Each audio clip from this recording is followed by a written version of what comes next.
oyo muwala oyo gwe nalabye oyo fenga family mwina amanya agagoba muganda wamwe mu family nga mwagajjawa mwaba muzaala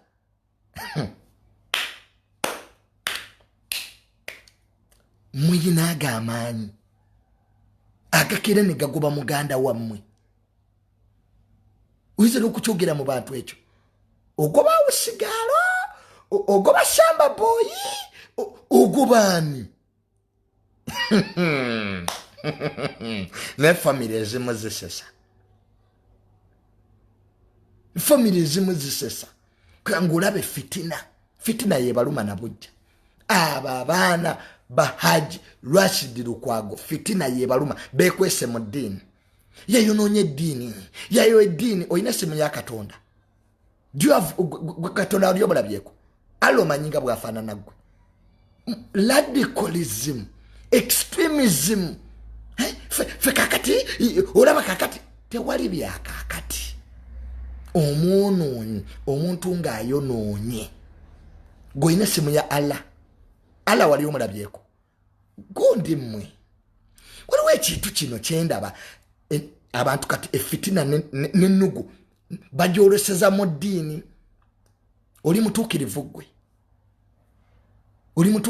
gwe Allah oli kitonde kya Allah kye baatonda obutonzi musini okwonoona avayo nogamba nti fe tuli batuukirivu muganda wammwe ne mumutyoboola ne mumulangira ne mumuswaza bwe mutyo mugamba mwine eddiini mmwe eyo ddiini mutyobodde muganda wammwe mumuswaziza mu bantu kati mukootinga eddiini kitammwe nga tannafa nga teyamugoba bye mulina okukola taata wammwe yalina obbikola erinnya Rashid Lukwago lya taata wammwe si lyammwe kati erinnya Tamale Mirundi ndinako patent in fact bonna baganda bange babayita batamale mirundi lwokuba nze gwe all my brothers are called Tamale Mirundi, so I have no right over the name. It is only my dad who could come out that because it is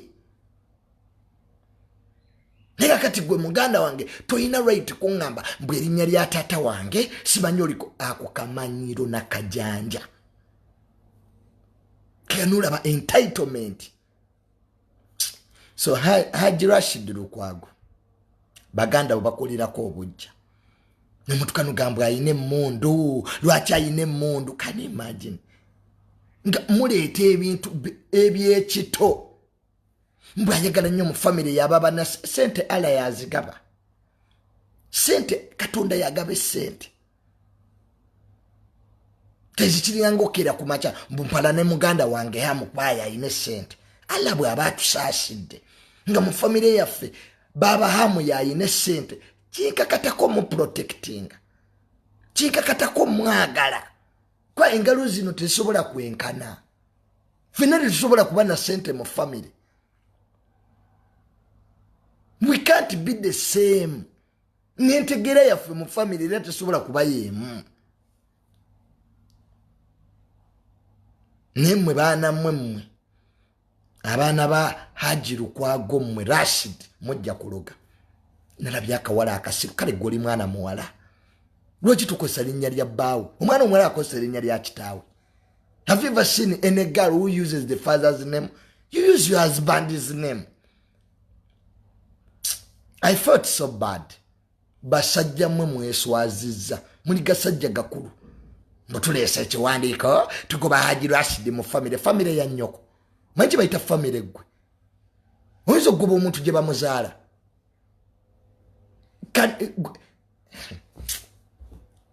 kiringanga Junior okera kumacha nengoba baganda bange mu family obuyinza mbujjawo yintandika ntya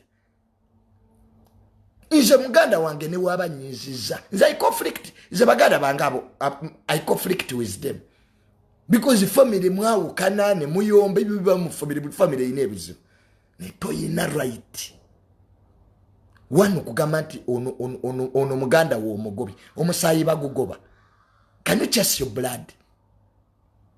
Mwabana ba Haji Rashid Lukwago. Oli muganda wammwe. Era bye mwakoze biswaza mmwe kwa muri basiru.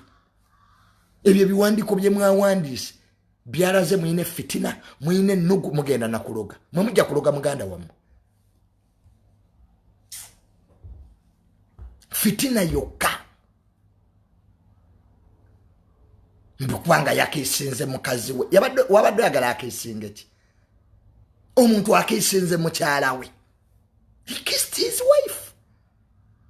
Do you have to crucify him to that extent? Mbukubanga mwamukutabye. The man kissed his wife.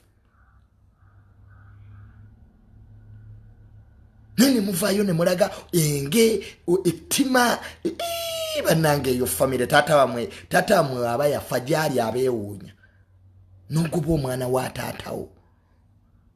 Can you chase your brother?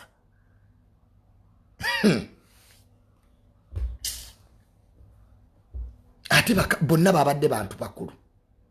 Nze banesiba nkiri mbasiramu. I don't know what's happening with Muslims. Abasiramu tebeyagaliza. Nze sikirabangako. Abasiramu omusiramu ayinza wala na musiramu munne ne weewunya kyafa. Wano Mufti Menke yajja. Teri mu Katoliki. Yavuma Mufti Menke. In fact, I'm a Catholic. Ne Mufti Menke mulaba. Kwa ebintu yayogira bingi agasa obusiramu. Ne wasanga abasiramu nga bamuvuma. Bavuma Mufti Menke. Tasula ku kyalo gye basula. Tababiranga ku ttaka. Mufti Menke si yabbo ettaka ly'obusiramu. Ekisinga okuneewuunyisa mu bajja abatulugunya bamwagala. N'abasiraamu mukose ekisibo kino mweddeko.